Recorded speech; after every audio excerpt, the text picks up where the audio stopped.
Good morning to all of you. Welcome again in your chemistry class. Let's continue chapter number 3, classification of elements and periodicity in properties. और आज का जो हमारा topic है वो है periodic trend in properties of element, और इसमें भी दो टॉपिक डिस्कस करेंगे. First is electron gain enthalpy and second is electron negativity. Electron gain enthalpy इसे हम डेल EGH से लिखते हैं, इलेक्ट्रॉन गेन इंथैल्पी, और इलेक्ट्रॉन नेगेटिविटी इसे हम EN कहते हैं. That's right. तो वन बाय वन हम इसे डिस्कस करते हैं. चलिएगा, पहले हम डिस्कस करते हैं इलेक्ट्रॉन गेन इंथैल्पी कि इलेक्ट्रॉन गेन इंथैल्पी होती क्या है. आई थिंक आपको ये विजिबल होगा, थोड़ा सा हमने लार्ज कर दिया. देखिएगा, इलेक्ट्रॉन गेन इंथैल्पी क्या होती है बेटा. इलेक्ट्रॉन गेन इंथैल्पी जो है ये होती है कि अगर आपके पास में कोई एक आइसोलेटेड गैसियस एटम, एक एटम है आपके पास में, तो उसका न्यूक्लियस होगा और उसमें इलेक्ट्रॉन्स होंगे. ये आइसोलेटेड गैसियस एटम, इसके ऊपर किसी भी टाइप का और अट्रैक्शन फोर्स नहीं लगा हुआ है. अब अगर आप इसको एक इलेक्ट्रॉन देते हैं कि ले भाई एक इलेक्ट्रॉन ले लें, तो इलेक्ट्रॉन यहाँ जाएगा, जा कर के जुड़ेगा तो न्यूक्लियस जो है वो इस इलेक्ट्रॉन को अट्रैक्ट करेगा, तब ये ऐड होगा. तो जब अट्रैक्ट करेगा तो अट्रैक्शन के प्रोसेस में एनर्जी बाहर निकलेगी. तो इलेक्ट्रॉन जैसे ही इसमें ऐड होगा तो ये एक नेगेटिव आयन बन जाएगा और एनर्जी यहाँ से बाहर निकलेगी. जो एनर्जी यहाँ से रिलीज होगी उसी एनर्जी को हम कहते हैं electron gain enthalpy. That's right. बहुत बार क्या होता है, जब इलेक्ट्रॉन इसमें ऐड होता है, अगर ये इलेक्ट्रॉन को नहीं लेना चाहता तो फिर इलेक्ट्रॉन को जुड़वाने के साथ साथ हम एनर्जी निकलती नहीं है, हमें उल्टा एनर्जी देनी भी पड़ती है. तो ये जो रिएक्शन है ये एक्सोथर्मिक और एंडोथर्मिक दोनों टाइप की हो सकती है. अगर ये एक्सोथर्मिक है, इट मीन्स एनर्जी अगर रिलीज हो रही है, तो डेल EGH जो है उसको हम कहते हैं नेगेटिव. और अगर ये एंडोथर्मिक है, इलेक्ट्रॉन को ऐड कराने के साथ साथ आपको इसे एनर्जी और देनी पड़ रही है, एंडोथर्मिक है, तो फिर उस कंडीशन में इलेक्ट्रॉन गेन इंथैल्पी जो है ये होती है पॉजिटिव. ठीक है. बहुत बार ऐसा भी होता है कि जब हम उसे ऐड करवाते हैं तो ना आपको एनर्जी देनी पड़ी ना निकलती है, उस कंडीशन में डेल EGH 0 भी होता है. That's right. चलिए डेफिनेशन देखिएगा. When an electron is added to a neutral gaseous atom, ठीक है, to convert into a negative ion, the enthalpy change accompanying the process is defined as the electron gain enthalpy. तो आपके पास एक gaseous atom होगा, उसके अंदर आपको एक इलेक्ट्रॉन ऐड कराना है तो उसका नेगेटिव आयन बनेगा. अब इस रिएक्शन की जो इंथैल्पी होगी, इट मीन्स जो एनर्जी यहाँ से रिलीज होगी, ठीक है, उस एनर्जी को ही हम क्या कहेंगे, electron gain enthalpy. That's right. Depending on the element, इस एलिमेंट का नेचर कैसा है, process of the adding an electron to the atom can be either endothermic or exothermic. ये एंडोथर्मिक एक्सोथर्मिक दोनों टाइप की हो सकती है.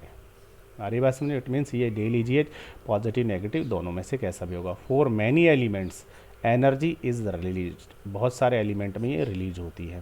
When an electron is added to the atom, ठीक है, and the electron gain enthalpy is negative. और जब रिलीज होती है तो डेल EGH कैसा होता है, नेगेटिव होता है. जैसे फॉर एग्जांपल 17 ग्रुप के जो एलिमेंट होते हैं जिनको हम हैलोजेंस कहते हैं, उनकी क्या होती है, बहुत high negative electron gain enthalpy होती है.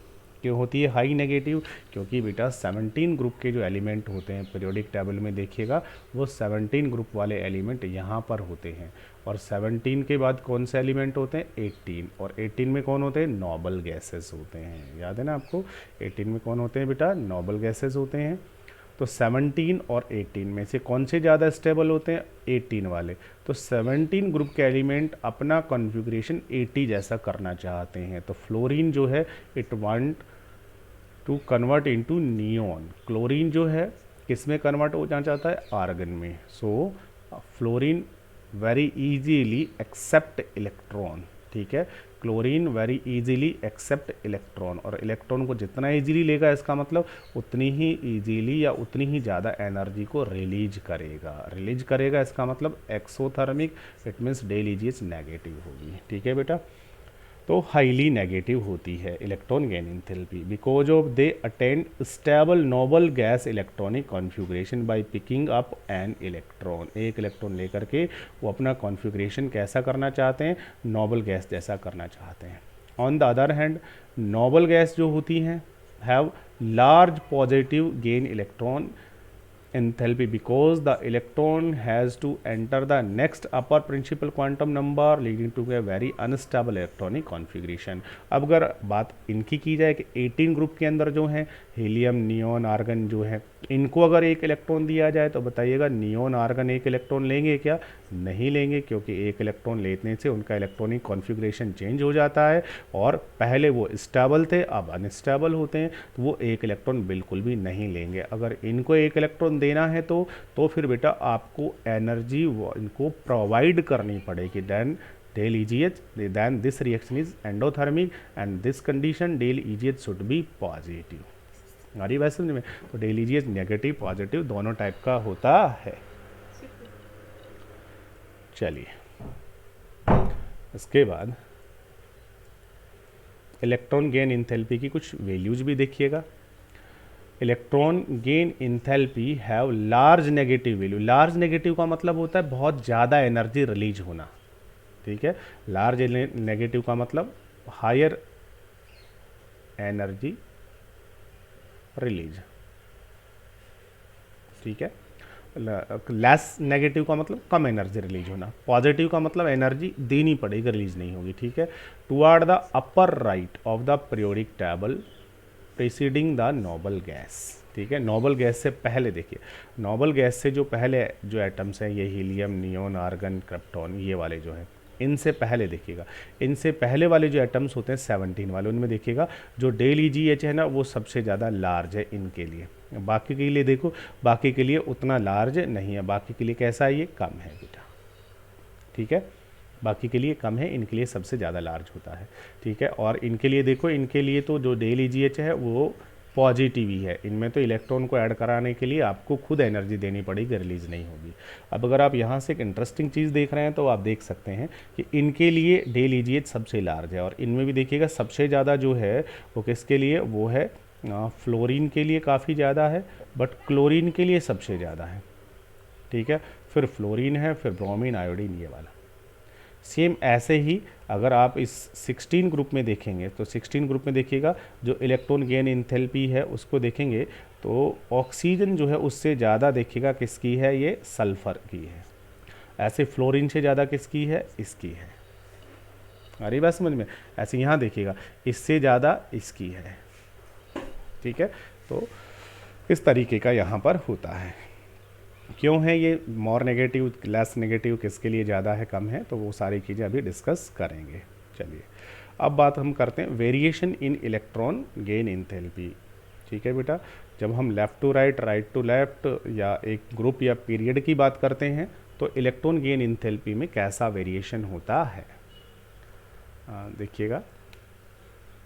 Variation in electron gain enthalpy कैसा वेरिएशन होता है, देखिएगा। The variation in electron gain enthalpy of element is less systematic than for ionization enthalpy. Ionization enthalpy से ये थोड़ा सा कम सिस्टमैटिक है। अगर हम एक पीरियड की बात करेंगे तो बोलो बेटा पीरियड में क्या होता है, आपको पता है पीरियड के अंदर तो ये पीरियोडिक टेबल है। पीरियड में जब हम लेफ़्ट टू राइट जाते हैं you know size continuously decrease, size decrease होता है बिकॉज जेड इफेक्टिव इंक्रीज, ठीक है। अब एक इलेक्ट्रॉन ला करके अगर आप यहाँ ऐड कराएंगे, एक यहाँ ऐड कराएंगे, बोलिएगा which electron feel stronger Z effective, which electron feel high attraction force. तो ऑब्वियसली इसका साइज स्मॉलर है, इट मीन्स उसका जो जेड इफेक्टिव है वो बहुत ज़्यादा है। तो वहाँ अगर इलेक्ट्रॉन आकर के ऐड होगा तो वो इलेक्ट्रॉन जो है वो हाई अट्रैक्शन फोर्स फील करेगा, और जितना अट्रैक्शन फोर्स फील करेगा उतनी ही एनर्जी ज़्यादा रिलीज होने वाली है। दैट्स राइट, उतना ही ये नेगेटिव होने वाला है, ठीक है। आज a general rule electron gain enthalpy become more negative, ठीक है ना। तो इधर जाने पर ये मोर नेगेटिव होगी, ज़्यादा एनर्जी रिलीज होगी, ज़्यादा अट्रैक्शन फोर्स फील करेगा इनकमिंग इलेक्ट्रॉन, ठीक है, with increase in the atomic number across a period. Reason क्या है, क्योंकि इफेक्टिव न्यूक्लियर चार्ज क्या होता है, इंक्रीज होता है, जिससे इलेक्ट्रॉन को ऐड करेंगे तो उसके ऊपर ज़्यादा अट्रैक्शन फोर्स वर्क करेगा। That's right. चलिएगा, लेकिन एक ग्रुप के अंदर जब हम बात करेंगे तो आपको पता है ग्रुप में तो अप टू डाउन जाने पर साइज इंक्रीज हो रहा है। साइज इंक्रीज हो रहा है इसका मतलब ऑब्वियसली जेड इफेक्टिव कम हो रहा है बेटा। अब बताइएगा, अगर इलेक्ट्रॉन को हम यहाँ ऐड करें और इलेक्ट्रॉन को यहाँ ऐड करें, which electron feel stronger attraction force, which electron feel high Z effective, बोलिएगा। तो नीचे आने पर तो न्यूक्लियस जेड इफेक्टिव कम हो रहा है, इलेक्ट्रॉन बहुत दूर रहने वाला है तो वो कम अट्रैक्शन फोर्स फील करेगा, तो निकलने वाली एनर्जी कम होगी। तो डेल EGH कैसा होगा, लेस नेगेटिव। That's right. तो क्या होता है जर्नली, क्या होता है जर्नली, इलेक्ट्रॉन गेन इंथैल्पी जो होती है बेटा, ये become less negative as we go down a group, ठीक है। रीजन क्या होता है, because the size of atom increase and added electron would be away from the nucleus, nucleus से बहुत दूर रहता है, इसका मतलब लेस जेड इफेक्टिव लगता है, इसलिए। That's right. चलिए, ये हो गया है जर्नल ट्रेंड। जर्नल ट्रेंड होने के बाद में कुछ एक्सेप्शन, ठीक है, कुछ एक्सेप्शंस देख लीजिएगा कि कहाँ कैसा होना चाहिए था, कहाँ कैसा हो गया। अब देखिए, पीरियोडिक टेबल की बात हम कर रहे हैं, तो एंथैल्पी जो है, एनर्जी जो है, वो इधर जाने पर ज़्यादा रिलीज होगी और नीचे जाने पर कम रिलीज होगी। तो सबसे ज़्यादा एनर्जी कहाँ रिलीज होने वाली है, सबसे ज़्यादा एनर्जी रिलीज होने वाली है 17 ग्रुप में। और 17 में भी आपको पता है नीचे जाएंगे तो कम होगी, तो कहाँ सबसे ज़्यादा होगी, ऊपर। तो बताइए किसकी इलेक्ट्रॉन गेन इंथैल्पी सबसे ज़्यादा होना चाहिए, फ्लोरीन की। बट फ्लोरीन की ना हो करके पूरी पीरियोडिक टेबल में सबसे ज़्यादा जो इलेक्ट्रॉन गेन इंथैल्पी होती है वो होती है क्लोरीन की। दैट्स राइट, ठीक है। और उसी तरीके से यहाँ फ्लोरीन से पहले ऑक्सीजन, ऑक्सीजन से नीचे सल्फर, तो ऑक्सीजन से ज़्यादा किसकी होती है, सल्फर की। और पूरी पीरियोडिक टेबल में सबसे ज़्यादा क्लोरीन की होती है, याद रखेंगे आप, ठीक है बेटा। चलिए, तो यहाँ सबसे ज़्यादा किसकी होती है, क्लोरीन की, उससे कम फ्लोरीन की, फिर ब्रोमीन की और फिर आयोडीन की। ऑर्डर ये होता है इलेक्ट्रॉन गेन इंथैल्पी का। तो क्लोरीन की होनी तो चाहिए थी कम, फ्लोरीन की ज़्यादा, बट हेयर क्लोरीन की जो इलेक्ट्रॉन गेन एंथैल्पी है वो सबसे ज़्यादा होती है। देखिएगा क्लोरीन की होती है -3 इतना 49 और इसकी होती है इतना, इसकी ज़्यादा। क्यों भाई, सेम ऐसा ही ऑक्सीजन सल्फर में ऐसा, यहाँ ऐसा क्यों, क्या हुआ। तो देखिएगा, जो लॉजिक फ्लोरीन क्लोरीन में काम करेगा वही लॉजिक काम करेगा ऑक्सीजन सल्फर में, ठीक है ना। तो एक चीज़ हम समझ सकते हैं बस केवल। चलिए फ्लोरीन क्लोरीन वाला हम समझ लें कि क्या होता है। देखो, निकलने वाली जो एनर्जी है वो सीधी सीधी सी एटम होगा, न्यूक्लियस होगा, इनकमिंग इलेक्ट्रॉन होगा। अब इस इलेक्ट्रॉन और न्यूक्लियस के अट्रैक्शन फोर्स पर डिपेंड करती है निकलने वाली energy. High attraction force high energy release, low attraction force low energy release. तो देखिए इलेक्ट्रॉन कितना अट्रैक्शन फोर्स फील करेगा। फ्लोरीन के एटॉमिक नंबर जो है वो 7, electronic configuration 1s2 2s2 2p, sorry fluorine का 9 होता है, 2p5, ठीक है। तो देखिएगा इसका ये न्यूक्लियस, न्यूक्लियस में प्रोटॉन्स होंगे। इसका ये फर्स्ट सेल, फर्स्ट के s में 2 इलेक्ट्रॉन, इसका ये सेकंड सेल, सेकंड के s में 2, सेकंड के p में 5 इलेक्ट्रॉन, p में 5 इलेक्ट्रॉन हैं। 1 2 3, ठीक है, 4 5। अब 6 या न्यू इनकमिंग इलेक्ट्रॉन आ रहा है यहाँ, ठीक है। क्लोरीन में देखिएगा, क्लोरीन का एटॉमिक नंबर होता है 17, ठीक है। Electronic configuration 1s2 2s2 2p6 3s2 3p5। अब याद रखिए, फर्स्ट जो सेल होता है उसमें एक ही सब सेल होता है, सेकंड में 2 सब सेल होते हैं, बट थर्ड जो सेल होता है उसमें 3 सब सेल होते हैं, 3s 3p और 3d। बट d में कोई इलेक्ट्रॉन नहीं है, d वैकेंट है इसका, ठीक है ना। तो यहाँ पर क्या होता है बेटा, क्लोरीन में ये इसका न्यूक्लियस जिसमें प्रोटॉन होंगे, फिर ये फर्स्ट सेल, फर्स्ट जो सेल है उसके अंदर 1s में 2, फिर सेकंड सेल 2s2 2p6। फिर थर्ड शेल के अंदर 3s में 2, 3 के p में 5 और 3d पूरा का पूरा वैकेंट, कोई इलेक्ट्रॉन नहीं है। ठीक है, तो 3 के p जो है उसके अंदर 5 इलेक्ट्रॉन है, 3 ऑर्बिटल, उसमें 5 इलेक्ट्रॉन है, 1 2 3 4 5। न्यू इनकमिंग इलेक्ट्रॉन यहाँ आ रहा है। अब देखिएगा, यहाँ इलेक्ट्रॉन एंटर करता है सेकंड शेल में। सेकंड शेल में मैक्सिमम कितने इलेक्ट्रॉन आ सकते हैं? फर्स्ट में 2, सेकंड में आते हैं मैक्सिमम 8 इलेक्ट्रॉन। 8 में से 2 यहाँ पर हैं, 5 यहाँ पर हैं, 7 इलेक्ट्रॉन ऑलरेडी फिल हैं। आते हैं मैक्सिमम 8, 7 ऑलरेडी फिल है। यहाँ पर इलेक्ट्रॉन एंटर करता है थर्ड शेल में। फर्स्ट में 2 इलेक्ट्रॉन आते हैं, सेकंड में 8 आते हैं, थर्ड में मैक्सिमम 18 इलेक्ट्रॉन आ सकते हैं। बट फिल कितने हैं? फिले हैं 2 और 5 7। तो इसका मतलब पूरा का पूरा ये वैकेंट है। अरे बात समझ में? तो कहाँ पर जो है वो इलेक्ट्रॉन बहुत ज़्यादा कंजस्टेड होंगे? तो ऑब्वियसली यहाँ के इलेक्ट्रॉन बहुत ज़्यादा कंजस्टेड हैं। 8 में से 7 तो भर के बैठे हैं, कंजस्टेड है। अब इलेक्ट्रॉन यहाँ आकर के जैसे ही ऐड होगा, यहाँ आकर के ऐड होगा तो न्यूक्लियस इसको अट्रैक्ट करेगा, बट कंजस्टेड होने के कारण से ये इलेक्ट्रॉन इसको रिपेल भी करेंगे, शील्डिंग इफेक्ट भी लगेगा। तो ये जो इलेक्ट्रॉन है ये न्यूक्लियस का कंप्लीट अट्रैक्शन फोर्स फील नहीं कर पाएगा, और अट्रैक्शन फोर्स पूरा फील नहीं कर रहा, थोड़ा कम करेगा, तो रिलीजिंग एनर्जी कम होगी, इट मीन्स लेस नेगेटिव। लेकिन यहाँ जो इलेक्ट्रॉन है वो यहाँ एंटर कर रहा है। अब ये जो इलेक्ट्रॉन है ये कंजेस्टेड नहीं है, क्योंकि 18 इलेक्ट्रॉन आ सकते हैं थर्ड सेल में, बट बैठे कितने 7 हैं, तो बहुत दूर दूर इलेक्ट्रॉन्स है। तो ये इलेक्ट्रॉन जब एंटर करेगा तो न्यूक्लियस इसको अट्रैक्ट करेगा, लेकिन इनर वाले जो इलेक्ट्रॉन्स है उसको वो स्ट्रांगली रिपेल नहीं करेंगे, तो यहाँ रिपल्शन बहुत कम लगेगा। That's right. और रिपल्शन कम लगेगा, इट मीन्स शील्डिंग इफेक्ट कम लगेगा, तो ये इलेक्ट्रॉन न्यूक्लियस का अट्रैक्शन फोर्स ज़्यादा फील करेगा, और अट्रैक्शन फोर्स ज़्यादा फील करेगा तो निकलने वाली रिलीजिंग एनर्जी ज़्यादा होगी, इट मीन्स मोर नेगेटिव होगी। ठीक है ना?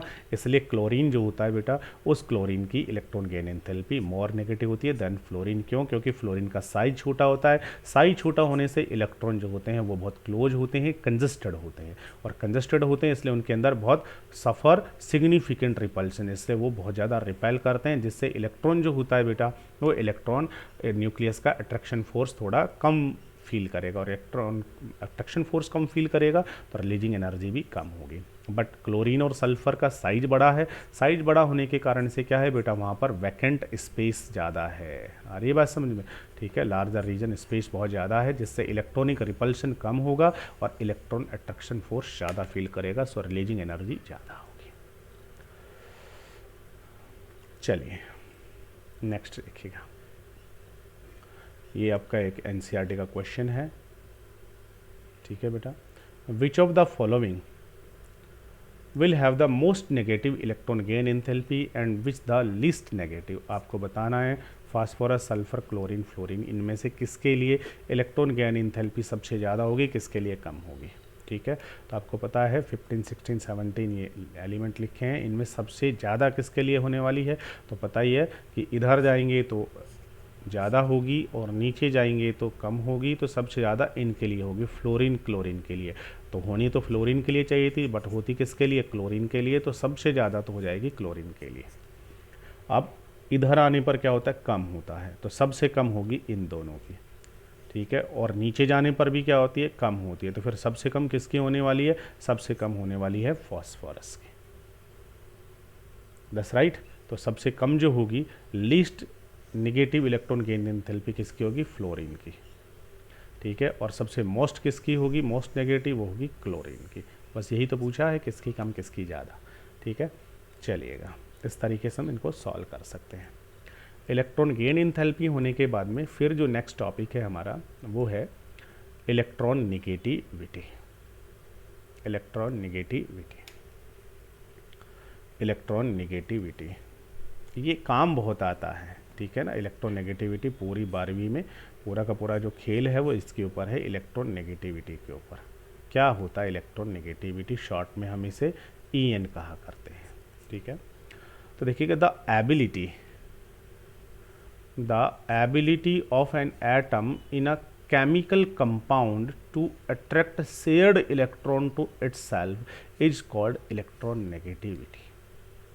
अगर कोई एलिमेंट का एटम, ठीक है, अगर वो एटम किसी केमिकल कंपाउंड में बॉन्ड बना करके दूसरे के साथ जुड़ के बैठा हुआ है, तो जब बॉन्ड बनता है तो इसने कहा कि एक इलेक्ट्रॉन तेरा, इसने कहा एक मेरा, शेयरिंग करके बॉन्ड बना लेते, बन गया बॉन्ड, प्रॉमिस किया बीच में रखेंगे। लेकिन जैसे बॉन्ड बनता है, बनने के बाद में फिर क्या होता है, फिर ये एटम क्या करता है, इन इलेक्ट्रॉन को, बॉन्डिंग इलेक्ट्रॉन को अपनी तरफ अट्रैक्ट करने लग जाता है, और ये अपनी तरफ अट्रैक्ट करने लग जाता है। तो बॉन्डिंग जो इलेक्ट्रॉन है, शेयर्ड जो इलेक्ट्रॉन है, इन इलेक्ट्रॉन्स को अपनी तरफ अट्रैक्ट करने की जो कैपेसिटी होती है, जो पावर होती है, उसी को ही हम क्या कहते हैं, इलेक्ट्रोनेगेटिविटी। अगर इसकी पावर ज़्यादा है तो इसकी इलेक्ट्रोनेगेटिविटी ज़्यादा, इसकी ज़्यादा तो इसकी नेगेटिविटी ज़्यादा। जैसे दो बच्चे हैं, ठीक है, दोनों को पिज़्ज़ा खाना है बट पैसे नहीं है, ठीक है, तो मान लीजिए 100 रुपये का पिज़्ज़ा आ रहा है, तो 50 रुपये इसने मिलाए, 50 इसने मिलाए, 100 हो गए, 100 हो गए, पिज़्ज़ा लेकर के आ गए। अब पिज़्ज़ा बहुत टेस्टी है भाई, ठीक है, अब दोनों खाएंगे, तो खाना कैसा है, इक्वल खाना है। लेकिन ये क्या सोचता है फिर लाने के बाद कि मैं थोड़ा एक्स्ट्रा खा लेता हूँ, तो ये थोड़ा बड़ा बाइट लेके खाता है। ऐसे ही सोचता है मैं थोड़ा ज़्यादा खा लेता हूँ, तो ये ज़्यादा बाइट लेके खाता है, बड़ा बाइट लेके खाता है। तो इस तरीके से ही इनमें से जो ज़्यादा खा पाएगा, इसका मतलब उसकी कैपेसिटी ज़्यादा है, जो कम खाएगा उसकी कैपेसिटी कम है। तो उसी तरीके से जो शेयर्ड इलेक्ट्रॉन होते हैं, उनको अपनी तरफ अट्रैक्ट करने की जो टेंडेंसी होती है, दैट इज़ इलेक्ट्रोनेगेटिविटी। अब सुनिएगा, जिस तरीके से आयोनाइजेशन इंथैल्पी थी, इलेक्ट्रॉनिक गेन इंथैल्पी थी, उस तरीके से ये एक मेजरेबल क्वांटिटी नहीं है, इजीली मेजरेबल क्वांटिटी नहीं है। बहुत सारे जो साइंटिस्ट हैं उन्होंने क्या किया है, इलेक्ट्रोनेगेटिविटी को मेज़र करने के अलग अलग स्केल दिए हैं। A number of numerical scales of electron negativity of elements, जैसे पॉलिंग ने अपना स्केल दिया है, मोलिकन ने अपना स्केल दिया है, ऑलरेड रोशो ने अपना स्केल दिया है, बहुत सारे साइंटिस्ट ने। बट इनमें से सबसे ज़्यादा जो यूजफुल है वो कौन सा है, वो होता है पॉलिंग स्केल। अब पॉलिंग ने कैसे मेजर किया है, तो कहीं आपको ये पूछा नहीं जाएगा कैसे मेजर किया है, बस इतना आप याद रखेंगे कि पॉलिंग ने जो मेजर किया है, तो पॉलिंग के अकॉर्डिंग क्या होता है, सबसे ज़्यादा जो इलेक्ट्रॉन नेगेटिविटी होती है वो किसकी होती है, वो होती है फ्लोरीन की। और फ्लोरीन की जो नेगेटिविटी है,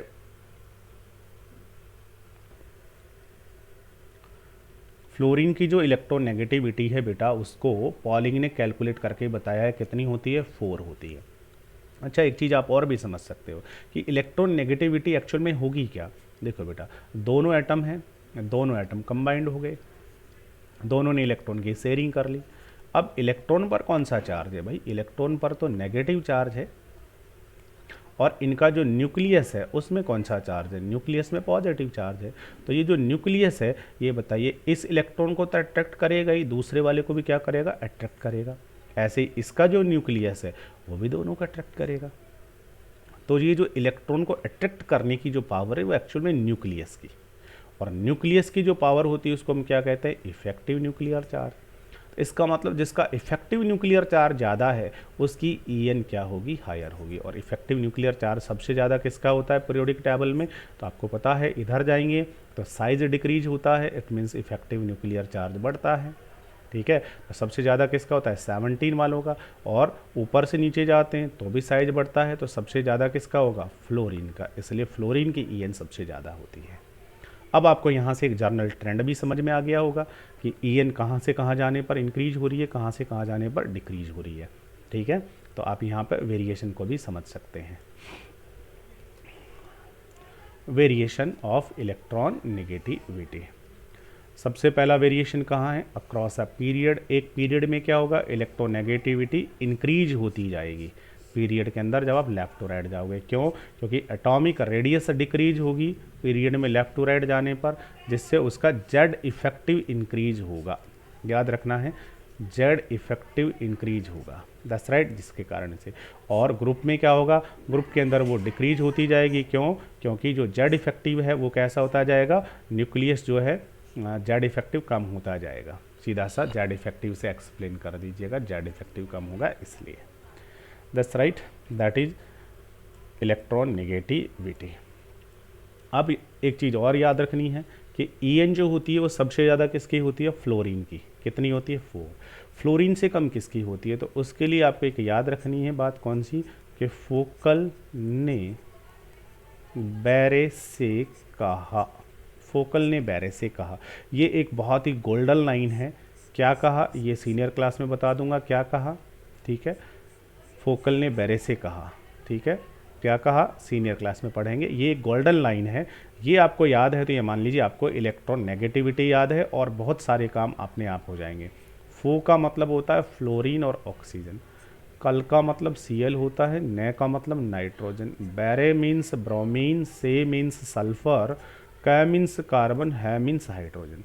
तो देखिएगा पूरी पीरियोडिक टेबल में सबसे ज़्यादा जो En होती है वो फ्लोरीन की होती है बेटा, इसकी 4, उससे कम होती है ऑक्सीजन की 3.5, उससे कम होती है क्लोरीन की 3.1 के अप्रॉक्स होती है, उससे कम होती है नाइट्रोजन की, ठीक है। दोनों की अप्रॉक्स बराबर होते हैं लेकिन पॉइंट्स में किसकी ज़्यादा होती है, क्लोरीन की।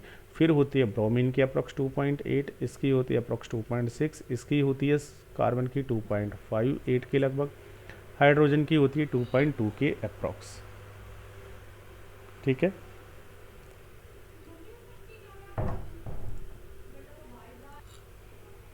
तो आपको याद रखना है फोकल ने बैरे से कहा, ठीक है। तो ये इनकी En का ऑर्डर है और ये आपको बहुत काम आने वाला है 12th क्लास में। अब देखिएगा relationship between En and metallic and non metallic character, ठीक है। किसकी En हाई होती है और किसकी कम होती है, तो आप समझ पा रहे हैं। जो हमारी पीरियोडिक टेबल होती है उस पीरियोडिक टेबल के अंदर से देखिएगा, इधर से इधर जाने पर En इंक्रीज हो रही है, इधर से इधर आने पर En डिक्रीज हो रही है। तो इसका मतलब इनकी जो En होती है ये कम होती है। और आपको याद है इधर ये क्या होती हैं, सारी की सारी मेटल्स होती हैं, जबकि इधर क्या होती है, non metals. It means non metals जो होती हैं उनकी En हाई होती है और मेटल्स की En कम होती है। इसलिए तो मेटल इलेक्ट्रॉन को अट्रैक्ट नहीं करती है, इलेक्ट्रॉन को लॉस करने की टेंडेंसी होती है। That's right. तो non metallic element, non metal वाले जो एलिमेंट होते हैं ये, ठीक है, इनकी En हाई होती है और इससे इनकी इलेक्ट्रॉन को अट्रैक्ट करने की या गेन करने की टेंडेंसी ज़्यादा होती है, ठीक है। Therefore electronegativity is directly related to non metallic property of element. बिल्कुल, जिसमें जितनी ज़्यादा नॉन मेटेलिक प्रॉपर्टी होगी इसका मतलब उसकी En उतनी ही हाई होगी। और we can say that electronegativity is inversely related with metallic property of the element. That's right. Non metallic property inversely related होगी किसके, इलेक्ट्रॉन नेगेटिविटी के। Thus the increase the electronegativity across a period, एक period में जब आप left to right जाओगे En increase हो रही है, इसका मतलब मेटालिक प्रॉपर्टी डिक्रीज हो रही है और नॉन मेटालिक प्रॉपर्टी इंक्रीज हो रही है। और ऐसे ही कहाँ पर होगा, एक ग्रुप के अंदर। जब आप एक ग्रुप में अप टू डाउन जाओगे तो En डिक्रीज होता है, इसका मतलब मेटालिक करेक्टर क्या हो रहा है, इंक्रीज, और नॉन मेटालिक करेक्टर क्या हो रहा है, डिक्रीज हो रहा है, ठीक है। ये आपका हो गया है। अब एक जर्नल सी बात जो आपको समझनी है, ये बेसिक कॉन्सेप्ट है जो कि आपको याद होना चाहिए, ठीक है। और ये बेसिक कॉन्सेप्ट क्या है, पीरियोडिक टेबल में एलिमेंट का ट्रेंड है। अब देखिएगा आपने पढ़ा है कि यहाँ से यहाँ, सबसे पहले साइज की बात कीजिएगा। साइज कहाँ से कहाँ जाने पर, तो आपको पता है साइज हम यहाँ से यहाँ जाएंगे साइज डिक्रीज होता है। साइज डिक्रीज होगा ना तो बाकी प्रॉपर्टी इंक्रीज होती है, ठीक है। बाकी कौन कौन सा, आयोनाइजेशन इंथैल्पी भी इंक्रीज होगी, इलेक्ट्रॉन गेन इंथैल्पी भी इंक्रीज होगी, En जो है वो En भी इंक्रीज होगी। हमने तीनों प्रॉपर्टी पढ़ी हैं, साइज डिक्रीज हो रहा है तो ये तीनों प्रॉपर्टी इंक्रीज होंगी, दैट्स राइट। और इधर जाने पर नॉन मेटेलिक प्रॉपर्टी भी इंक्रीज होगी। और अप टू डाउन जाते हैं तो बेटा साइज क्या होता है, डिक्रीज होता है, इसलिए सारी प्रॉपर्टी क्या होगी, इंक्रीज होगी। सॉरी मैंने उल्टा बोल दिया, साइज जो है वो साइज इंक्रीज हो रहा है तो सारी प्रॉपर्टी डिक्रीज होंगी। आ रही बात समझ में, कौन कौन सी प्रॉपर्टी डिक्रीज होगी, नीचे जाएंगे तो En भी डिक्रीज होगी, नीचे जाएंगे तो IE भी डिक्रीज होगी, नीचे जाएंगे तो इलेक्ट्रॉन गेन इंथैल्पी भी डिक्रीज होगी। इट मीन्स लेस नेगेटिव होती जाएगी, दैट्स राइट। और नीचे जाएंगे तो नॉन मेटेलिक करेक्टर भी डिक्रीज होता जाएगा। जिधर साइज बढ़ेगा उधर ये सारी प्रॉपर्टी कम होंगी। इसका मतलब साइज एक तरफ और बाकी की कौन कौन सी, बाकी की electron gain enthalpy, ionization enthalpy, electron negativity और नॉन मेटेलिक करेक्टर, ये साइज के इन्वर्सली प्रोपोर्शनल, जिधर साइज बढ़ेगा उधर ये सब डिक्रीज होंगे। That's right. चलिएगा, okay, thank you to all of you.